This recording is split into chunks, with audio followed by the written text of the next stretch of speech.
The channel. My name is Jack, and this is your match preview for Manchester United versus Wolves in the Premier League. We're going to be talking all things match preview in relation to starting 11, score predictions, and some of them maybe talking points around the build-up to the game. So please get your comments in, hit a like on the video, hit subscribe if you're new to the channel as well. On the road to 7,000 subscribers, and with your help we can do it. As you can see up above here on the screen, we're closing in on that number. What are we? 79 away from 7,000. We're also going to be talking about some of the latest Manchester United news as well. Is Jose Mourinho eyeing a sensational return to Manchester United? We'll be talking about that as well, and we'll be talking a little bit about transfers and directors of football and so on and so forth. But like I said, please smash a like in the video and get your comments in, because I want to know what you guys think as well in relation to all of the talking points, because, you know, well, obviously the Jose Mourinho one is certainly a big talking point. But yeah, look, want to start off, guys, with the build-up to the Manchester United versus Wolves game tomorrow night. And of course, look, this is a huge game for United because, I mean, more than anything else, 3 points on the board is vitally important for us. Now, we're going into quite a difficult run of games, you would have to say. And not that the games before have been any easier by any stretch, but Wolves are doing okay at the moment. And I mean, we've got Wolves tomorrow night. We then go into a game against West Ham on the weekend, and after that then we've got Aston Villa. So 3 very difficult games. Now, I mean, Manchester United, our current standing in the table at the moment is 9th position on 32 points. I mean, if Wolves beat us tomorrow night, I think they go ahead of us on goal difference. They will go ahead of us on goal difference. And, I mean, that is quite concerning. Wolves have been doing pretty decent so far, you know, in fairness to them. They're mid-table at the moment. Obviously, they beat West Brom, so they'll be brimming full of confidence after that. They beat Brighton then the game before that in the league. They beat Brentford 3-2 as well. That was in the FA Cup third round replay. They then, I mean, when is the last time they actually lost a game? Is what I'm trying to see here. 1, 2, 3, 4, 5, 6. I mean, you have to go back to West Ham on the 17th of December, the last time they won a game, or last time they lost a game. So, look, I mean, it's going to be a very difficult game for United. Now, look, some of the talking points around the build-up to the game. First and foremost, we have to talk about Marcus Rashford. Anybody that's watching on YouTube can see the title of the video is "Drop Rashford?" ? And I think it's a big decision that Erik ten Hag has to make in the team selection. Now, I think an awful lot depends on, I suppose, the ramifications on the Newport County game. Look, we know Marcus Rashford was away, enjoying himself, and we know that he did offer to fly directly to the game so he could play against Newport, or be available at least, and Ten Hag said no. Now, he has been disciplined internally by Manchester United. He's been fined 2 weeks' wages, 650 grand a week, 650 grand in total. Is that the punishment done and dusted now, or is he going to be potentially dropped for a game? I think personally, and let me know what you guys think in the comment section. I think he should be dropped. I don't think he should play this game. I think he should be on the bench. I think he's let his teammates down, given what he done last week. He has made a mistake, and like I said on the news show this morning as well, that the mistake has been made. It's been rectified. It's been dealt with internally quite professionally by Manchester United. He's been fined, and it's done and dusted. So let's move on from it. So I think it is okay for Manchester United just to move on. However, I don't think he should be starting tomorrow night. I think off the bench is how we should be playing him. And look, given the fact that we'll get into my team selection in a few minutes as well, but I think realistically, given I suppose the other players who have played, I mean, even take Anthony for example. As much as I don't like him, he did get a goal and an assist on the weekend. So all of that does have to be taken into consideration as well, on top of, the unprofessionalism that Marcus Rashford showed. I don't think it should go any further than this Wolves game. I think, if he is to be dropped to the bench, or if he's not I'm sure he is going to be in the squad. But if he is to be dropped to the bench, then I think that's where it should end. He can come back in straight away, no issues, and try and improve on his current performance. Let's see what people are saying here. Who have we got in? Ben is there, Aaron is in as well, Niall is there. Finn says Wolves is never an easy one for United. It certainly isn't. Zach says he's got to be dropped. DJ says hello all, hope everyone is doing well. Good to see you, man. Danny says there's no question Rashford should be dropped. He's been fined 2 weeks wages. He should be suspended as well. He's getting away with murder. He's setting such a bad example, so he should be dropped. Finn says might be a bigger punishment to start him. Maybe so. Niall says you'd like to think maybe it's the kick in the hole he needed, and he'll start showing a bit of form, but I'd bench him for Wolves and hope we don't need him. Oshin says I would drop him from the squad altogether and then go for the next game. Yeah, okay, well look, there we go. People are having different opinions on it. Ben thinks do what happened last time, bench him, try to get a reaction out of him.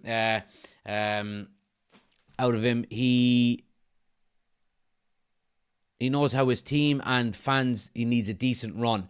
Yeah, I mean, look, it's kind of it's quite a coincidence given the fact that the last time he was dropped by Erik ten Hag was last year for the Wolves game, due to being late for a team meeting, and it's happening again before the Wolves game this time around. So let's hope it has the same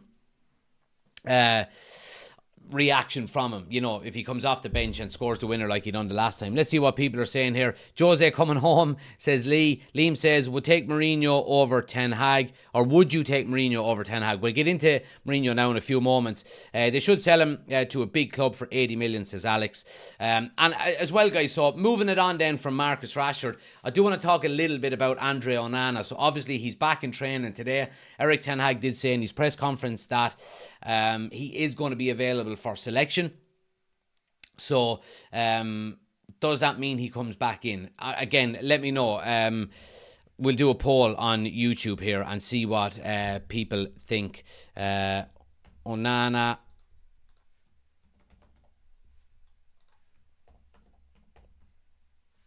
There we go. We'll do a poll. Onana, start or bench? And see what you guys think. Let me know. Get your votes in. But look, I mean, in relation to Andre Onana coming back, it's been a bit of a shitstorm, in fairness to Manchester United, in fairness to him, going to the AFCON, delaying his exit. That's not going to help, or not going to, endear him to any of his international teammates, the manager, the fans, and they've crashed and burned out of the competition, which is it's a shame for them, but for us it's not a shame because he comes back. I think it's been a big mismanagement generally when it comes to Andre Onana. I mean, we should have just let him go earlier. I think the fact that he reneged on his international retirement after he signed for Manchester United was a little bit disappointing. But reports were coming out yesterday now that he is going to be considering his international future again. Look, obviously I would prefer all Manchester United players not to play international football unless they're obviously from Ireland, on the greens. But I think, I think it's been mismanagement all around. I think, Cameroon allowing him to delay his exit from Manchester United pushing to do it, not having faith in Binder, and so on and so forth. It's just been noise around the club that we don't need. Now, it's not a major deal, it really isn't, but is he going to come back in and back into the squad? 33% of you guys think he should start, and 67% think he shouldn't. I think he should start. I think, given the fact that he hasn't played, I think he didn't play the last two games for Cameroon in the AFCON, means he has gone a significant length of time without actually playing a game. since the Spurs game. And the Spurs game was, what was that, 2 weeks ago, 2.5 weeks ago? So, yeah, I think he should play. I think he should start. I think the sooner, I'll go back to what we've said previously on our squad and our starting 11, that the sooner we can get a settled 11 together and playing consistently on the field, I think the quicker our performances will improve. And I think Andre Onana certainly does fit the bill when it comes to that. Now, I mean, Binder done nothing wrong the other day. Obviously, he conceded 2 goals against Newport County, but I don't think either of them goals were his fault. One was a massive deflection, and the second one was a really good goal. So, look, I think it probably is going to be harsh if he is dropped, but I think for the long-term benefits of the starting 11, I think just bring Onana back in and start him and let's get a settled 11 in as quickly as possible. Let's see what people are saying here. Aaron says, dropped, but I do see him coming on and scoring. That's in relation to Rashford. Man loves being dropped against Wolves, says DJ. Ben says, personally, I'd bench Onana just so he knows he can't walk into this team and he needs to work hard to get back in. That's a good point as well. Finn says, it's bad for his confidence not to start. And Danny says, Onana should be benched. Binder deserves to get a chance. Why bring him to the club and not play him? Makes no sense. Well, that's the job of a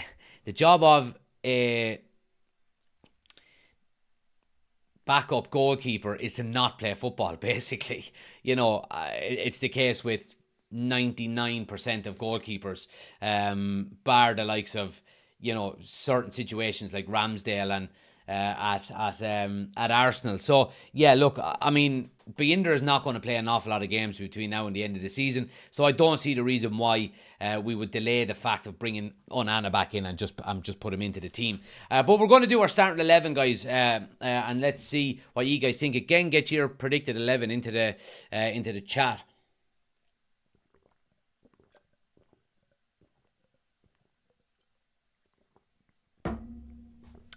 Water is so underrated. I love it. Anyway, let's talk about our starting 11. And like I said, let me know or what 11 ye would like to see in the comment section below, and we'll go through it. I'm going to put mine up on the screen here, and we can go through it step by step. Let's see what you guys think then as well. I don't think there's going to be any changes, to be quite honest with you. This is the team that I would go with, and it's basically the same team that played against Newport. So we're going to start, obviously, like I said, with Andre Onana in goal. I've got Andre Onana in goal, haven't I? I do. Andre Onana starts in goal. Back four then, I'm going to go with Delo, Luke Shaw at left back, centre back partnership then, Varane and Martinez. I think, again, I go back to what I've said about the need to play as many players together as much as possible for the remainder of the season. And I think the back four is vital to that as well. We've seen last season, a large part of our success last season was because our defence. We basically had the same defence throughout the entirety of the season. I know the likes of Varane picked up one or two little knocks, and then Martinez got injured later on towards the end of the season. But the cornerstone of our team last year was our defence and the fact that we were actually hard to score against. And that hasn't been the case this year. And I think the main reason for that is because we've had so many injuries. Luke Shaw has been missing so much. Martinez has been basically missing the whole season. Varane has been out for large periods of time. Even Harry Maguire has been missing as well. Lindelof has been injured. So our Malacia has been missing as well. Our back four has been decimated with injuries this season. So I think it's important that we get back to that solid back four. Now you could switch out, Delo for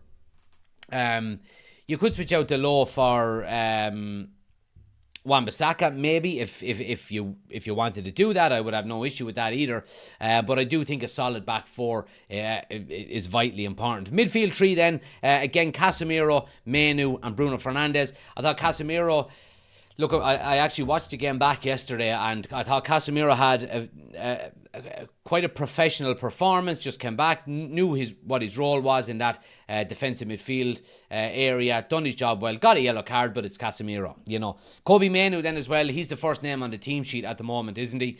And he got his goal. His first senior goal for Manchester United on the weekend as well. So, look, I've no doubt he's going to be playing and starting. Bruno Fernandes then as well is the third person in that midfield. And like we said before, he's been our best player consistently over the last 4 years. And he's the captain of the club. So he plays, absolutely. Forward line then again, I think it's going to remain unchanged. We've got Garnacho on the left, Højlund through the middle and Antony on the right. Højlund obviously scored, and Antony, in fairness to him, as much as, obviously I'm not a massive fan of him, he had a goal and an assist on the weekend. And I know it's only Newport County, I understand that, but, when we've got the situation with what's going on with Marcus Rashford at the moment, then, I don't think Marcus Rashford is going to start. So then for that reason alone, I think Antony is going to keep his place. And I think it's probably going to be the same forward line that we've seen against Newport on the weekend. But again, look, I mean, this starting 11, guys, in my opinion, this starting 11 is going to be pretty much our starting 11 for the remainder of the season. If everybody stays fit. Now obviously Rashford is more than likely going to come back into the team. You'll probably rotate every now and again if Mason Mount comes back and he's fit, Delo, Wan-Bissaka, so on and so forth. But the majority of this team is going to be our starting 11 for the remainder of the season. And I think that this team, on its day, if it's playing well and playing with confidence, can beat anyone in the league. I really do. We haven't been showing it consistently. And our performance levels haven't been good enough to go out and win them types of games. But I think it all starts with a bit of confidence, and I think it all starts with us starting to play regular football with each other again. And I think if that is the case, then I think hopefully we will see some improved performances. DJ said that'll definitely be the team. Danny says Onana, Shaw, Martinez, Varane, Wan-Bissaka, Mainoo, Bruno, Eriksen, Garnacho, Rashford and Rasmus. Oshin says we all know he's more than likely to play McQuissel in these types of games. Seems to like him in the more physical games. Don't know why. Me nan's got more physicality and she's dead 2 years. I would be really surprised if he does play Scott McTominay. I really would. I understand where you're coming from. He does like to play him in some of these physical games. I think Wolves are better than just a physical side. They're actually playing some really good football, in fairness to them. And, I think, Gary O'Neill deserves massive praise. He really, really does. I think he's been doing really good things with Wolves, and I worry. I worry. I really do worry. I'm going to get on to a score prediction now in a moment as well, but get your score predictions into the chat as well, guys, for the game.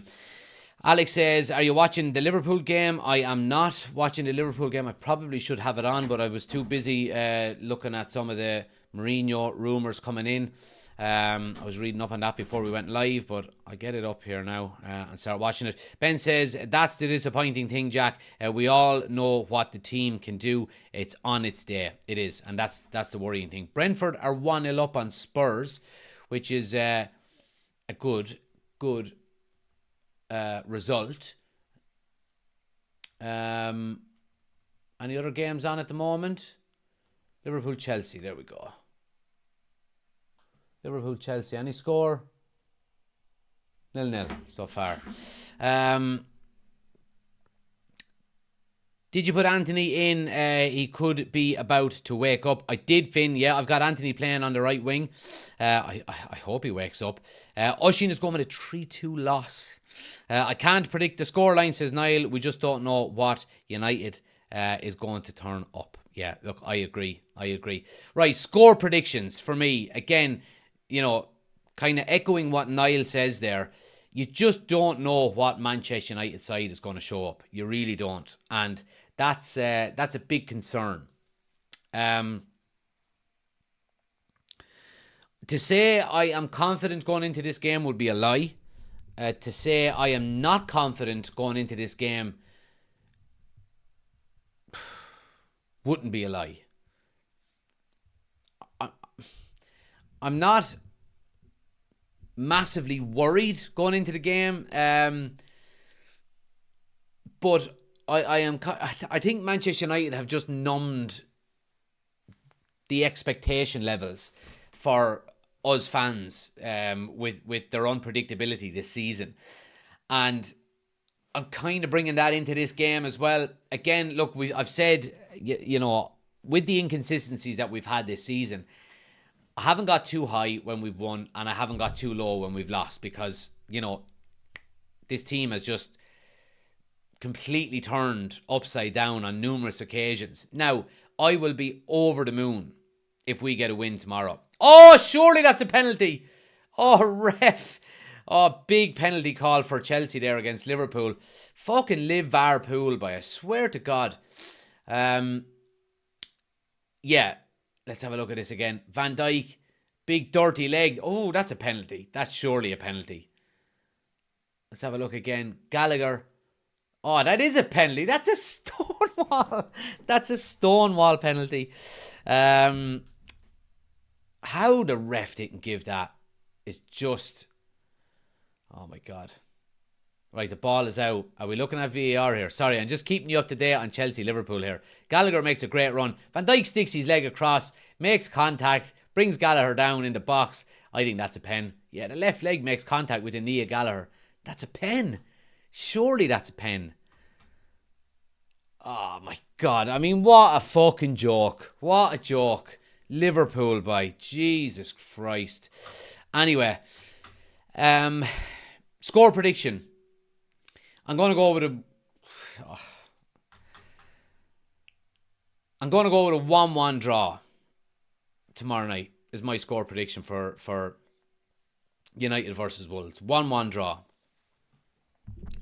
I don't think we'll win. I don't think we'll lose.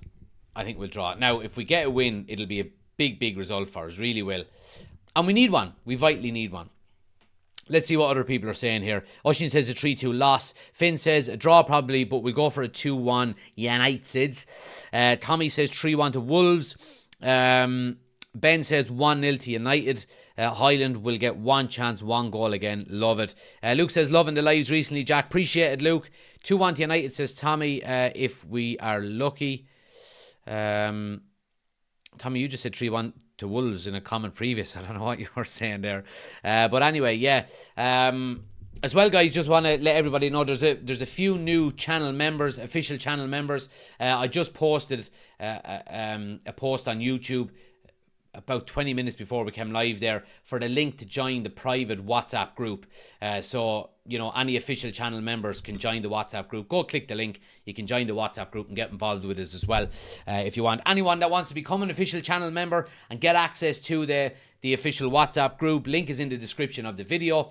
Go check out some of the options there. You get some great extra bonus content as well, and some perks for being a channel member also. Anyway, guys, I want to move it on and talk a little bit about transfer news, and well, not transfer news particularly, but just in general news from you know, the world of Manchester United, because there's been some quite interesting reports coming out in the past hour or two, and the main report, and sorry I can't bring it up on the screen because when I do a match preview to get the pitch and everything, I can't have I use a different software than I do for bringing the news articles up on the screen.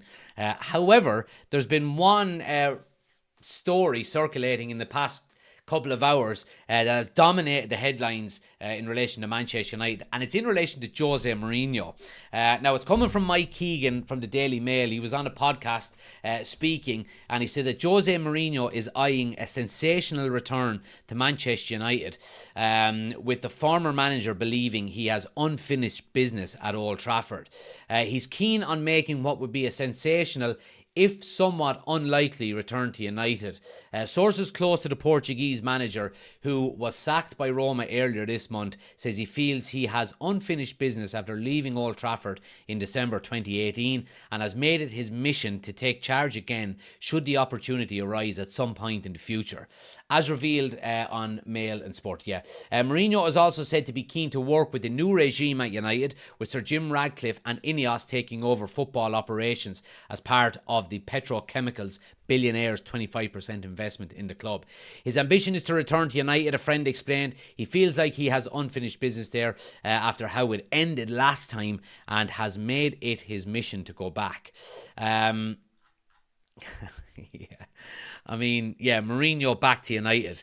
Let's do a poll on YouTube here and see what people are are thinking about Jose Mourinho. And look, now this is all hypothetical, and this is only if Erik ten Hag is sacked. Okay, now I think the majority of us don't want Ten Hag to be sacked, and we want him to be successful. However, hypothetically, if he is sacked at the end of the season, would you take Mourinho back to Manchester United? That is the question we're doing in the poll at the moment. So let me know your thoughts.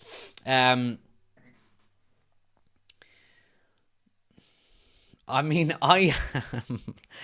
a little bit torn by this one, because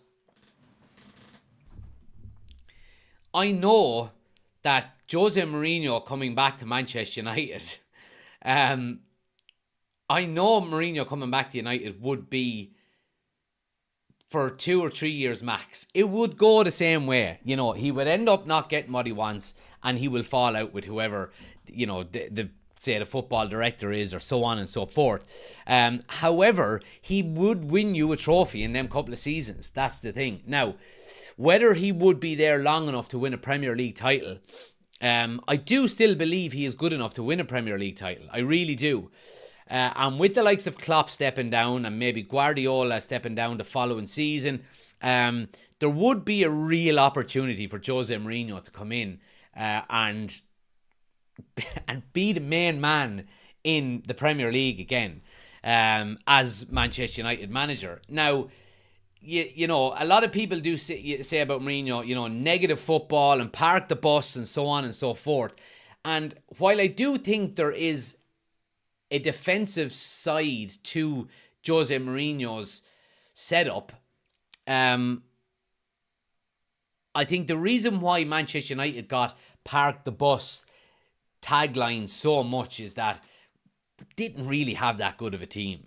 You know, and we weren't the best team, and Mourinho knew that. So going up against better opposition, he liked to just shut it down and try not to lose more than anything else. Now, the question here is how would Mourinho get on under the structure of Ineos and, you know, a Dave Brailsford, a Paul Mitchell, Omar Barada, these types of figures. I think if Jose Mourinho was open to not having the final say in who he signs, I think it could work. I really do. You know, Jose Mourinho at his peak had one of the best defensive records at Chelsea ever. Or I think still to this day, the best defensive record ever in a Premier League season. But he also had an unbelievable attacking side with Lampard, Joe Cole, Didier Drogba, Damien Duff, so on and so forth. I think given the right tools, I think Jose Mourinho has been unfortunate in an awful lot of his appointments since Inter Milan. He takes over at Real Madrid, and it's just bad timing because he comes up against one of probably the best footballing sides in history in terms of Barcelona and Pep Guardiola. He then goes back to Chelsea. He wins a Premier League title, I think. Does he? He wins a Premier League title. It all falls asunder the second season because again, he doesn't get what he wants. He comes to Manchester United. Manchester United are an absolute shit show. He still manages, and we all laughed at Mourinho when he said getting Manchester United to second place in the Premier League was one of the best achievements he ever had. We all laughed at him. And I don't think there's too many people laughing at that statement now, given how poorly Manchester United have been in the past few years. And he also won a European trophy with us. So bringing Jose Mourinho to Manchester United, and if you're giving him all of the tools of a Dave Brailsford, an Omar Barada, a Dan Ashworth, whoever it may be with that structure ahead of him, and Jose sitting down at the table along with these guys and really, and Jose open to saying, all right, I don't have to be the guy. I don't want, to dictate every single transfer or every single player we sign. I will give you a list of players that I like, and if they match up with some of yours, then brilliant. I think if that's the case, I think Mourinho could be successful at United. I really do. Now, again, this is all hypothetical. I don't want Jose Mourinho at Manchester United because I want Erik Ten Hag to be successful. More than anything else, that's what I want. But the question is as well, first and foremost, people are saying, is it possible for Mourinho to come back? Of course it is. Of course it is. And would it be a bad move by the likes of Sir Jim Ratcliffe coming in?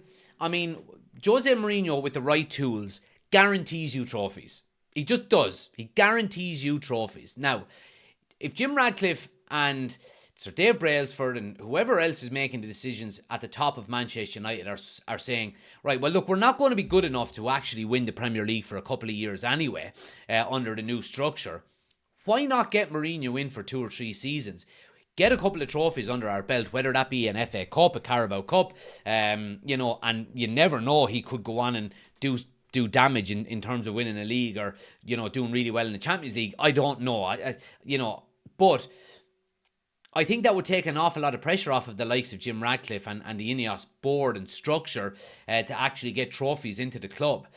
But then again, I mean, the most important thing here is the fact that if Jose Mourinho was to come to Manchester United, we're not bringing him in to play Jose football.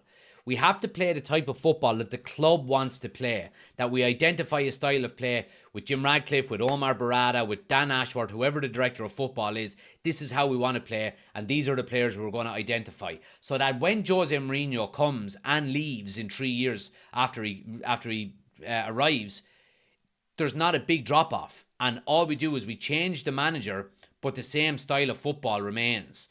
And that's what's vitally important. So if Mourinho comes to Manchester United,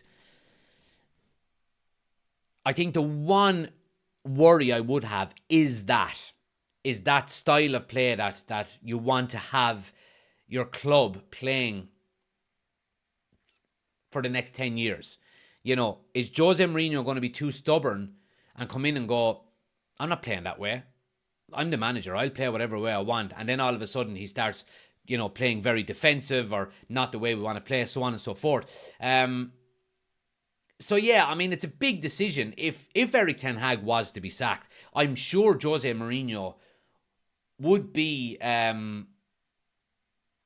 one of the major options for Jim Ratcliffe and Ineos in terms of a decision to be made. But then you've got potentially the likes of Thomas Tuchel, who, according to reports, if he doesn't win the Bundesliga this year, will be available in the summer. And, we've heard rumours about, bloody...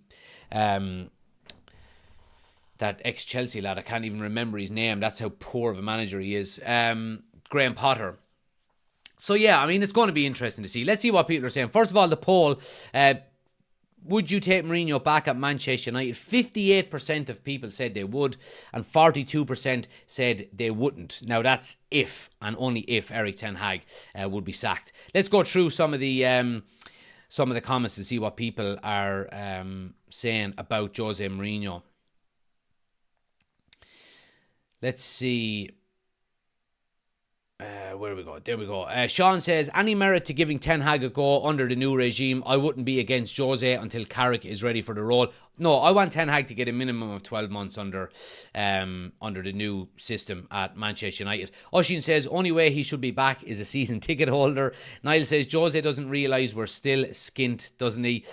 Finn says, park the bus. Park the bus, Man United is what the rivals were singing last time.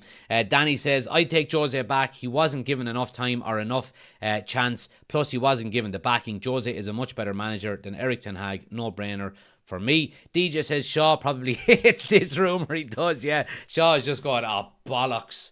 Fucking Jose back. I'm off, boys. Good luck. I'm going to play with Shrewsbury or someone. Luke says, can't lie, Mourinho back excites me. I'm not sure if it's guaranteed success or the man being an unbelievable character. We had such a bad defence with Mourinho. Had to stick 11 men behind the ball. I don't hate Jose, but we need fresh. We need long-term, not quick fix, says Finn. Let's see. Oshin says, there's enough effing tools at United for him anyway. Mourinho, now who's laughing, says DJ. Luke says, I think Spurs and United ruined him for big clubs. He had nothing to use there. Let's see, what else are people saying? Finn is saying, Spurs don't like trophies, so they sacked Jose fast. Yeah, they sacked him a week before the final as well. Luke says, Mourinho has to be the top 5 managers of all time in the Premier League and maybe even out of everything. I agree. Would Jose make McTominay captain? Yeah, I'd be selling McTominay before I'd be appointing Jose Mourinho as manager. That's certainly what I would be doing. Rather Mourinho over Potter, let's be honest, says Ushin, 110%. 110%. Luke says, I really like Tuchel. And he's got the worst treatment at Chelsea. Potter and United should never be in the same sentence, says Niall. Absolutely 100%. Final couple of little topics, guys, in relation to Manchester United news today. First and foremost, Paul Mitchell, according to Muppeteers, is unlikely to be Manchester United's new director of football. And I think this has kind of been something that's been building over the last couple of days. We've been hearing a lot more about Dan Ashworth, about Dougie Freeman at Crystal Palace, whereas Paul Mitchell's name hasn't been brought up an awful lot. So Paul Mitchell to Manchester United, I'm not 100% sure. It doesn't look like it's, you know, the most likely of appointments at the moment.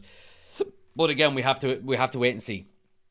I think we will. I don't think we're going to hear anything in relation to a football director until Radcliffe maybe is ratified as you know, his 25% is officially ratified. And he was saying maybe the first or second week in February that he hopes that happens. And a small little bit on transfer news then as well. Liverpool are gone 1-0 up. Jota with the goal. So a little bit of transfer news. Michael Elise's options this summer are Manchester United and Chelsea. However, he wants to join United and will be available for around 50 million. Now, an ideal upgrade. Well, I won't say upgrade. An ideal replacement if you decided to get rid of Marcus Rashford. No? I would think so. You know, if you could get 70, 80 million for Marcus Rashford and then pay 50 for him, that's good business if you ask me. Now, I'm just saying. You know, this is obviously going to be summer transfer window more than anything else. But, you know, Manchester United are starting to be linked with players that I like. You know, not fucking journeymen and not, you know, massive 400 grand a week fucking, you know, has-beens. So I'm all for it. I like Elise. I think he's a very, very good footballer. Great potential, right age, good mentality. And I think he would be an ideal signing for Manchester United in the summer. I really do. Guys, I'm going to leave it there. Please do smash a like on the video if you haven't already done so as well. If you can get me your match preview clips sent to me 60 seconds before lunchtime tomorrow, please do. We are back tomorrow with our watch along. Manchester United are playing tomorrow night. Let me just see what time we're on at. We're playing tomorrow night at 8:15, so we will be live from 7:45 tomorrow night, guys. I will be putting up our match build-up video at about maybe 5:30, 6 o'clock. Now, I've only got one video sent to me so far, so if I don't get more than maybe 3 or 4 videos, I'm not going to upload it. There's no point. It would only be, you know, a minute and a half long. There wouldn't be any point. So if anyone does want to get involved, send me your 60-second clips. Just take out your phone, record yourself for 60 seconds, give me your match preview, your starting 11, your score predictions, so on and so forth. Send it to unitedcommunitychannel@outlook.com, and then you'll be part of our match build-up video then about 5:30, 6 o'clock tomorrow. But yeah, thanks for watching, guys. Hit subscribe on the way out if you're new to the channel. I do appreciate it. We've got 4 new subscribers tonight on tonight's video, so welcome everybody. I hope you're enjoying the content. I'll be back again tomorrow morning with the news show at 10 a.m, so make sure you're keeping an eye out for that. If you're new to the channel as well, make sure you're hitting the bell notification. Turn on notifications and hit all, so then you'll be notified when we upload our content every day. I try and get content up every single day. We'll have our morning news tomorrow morning at 10 a.m, and then of course we're back tomorrow night for a watch along, first one in a couple of weeks, which I'm delighted with. Thanks for watching, guys. Have a great evening, and I'll chat to you tomorrow. Take it easy.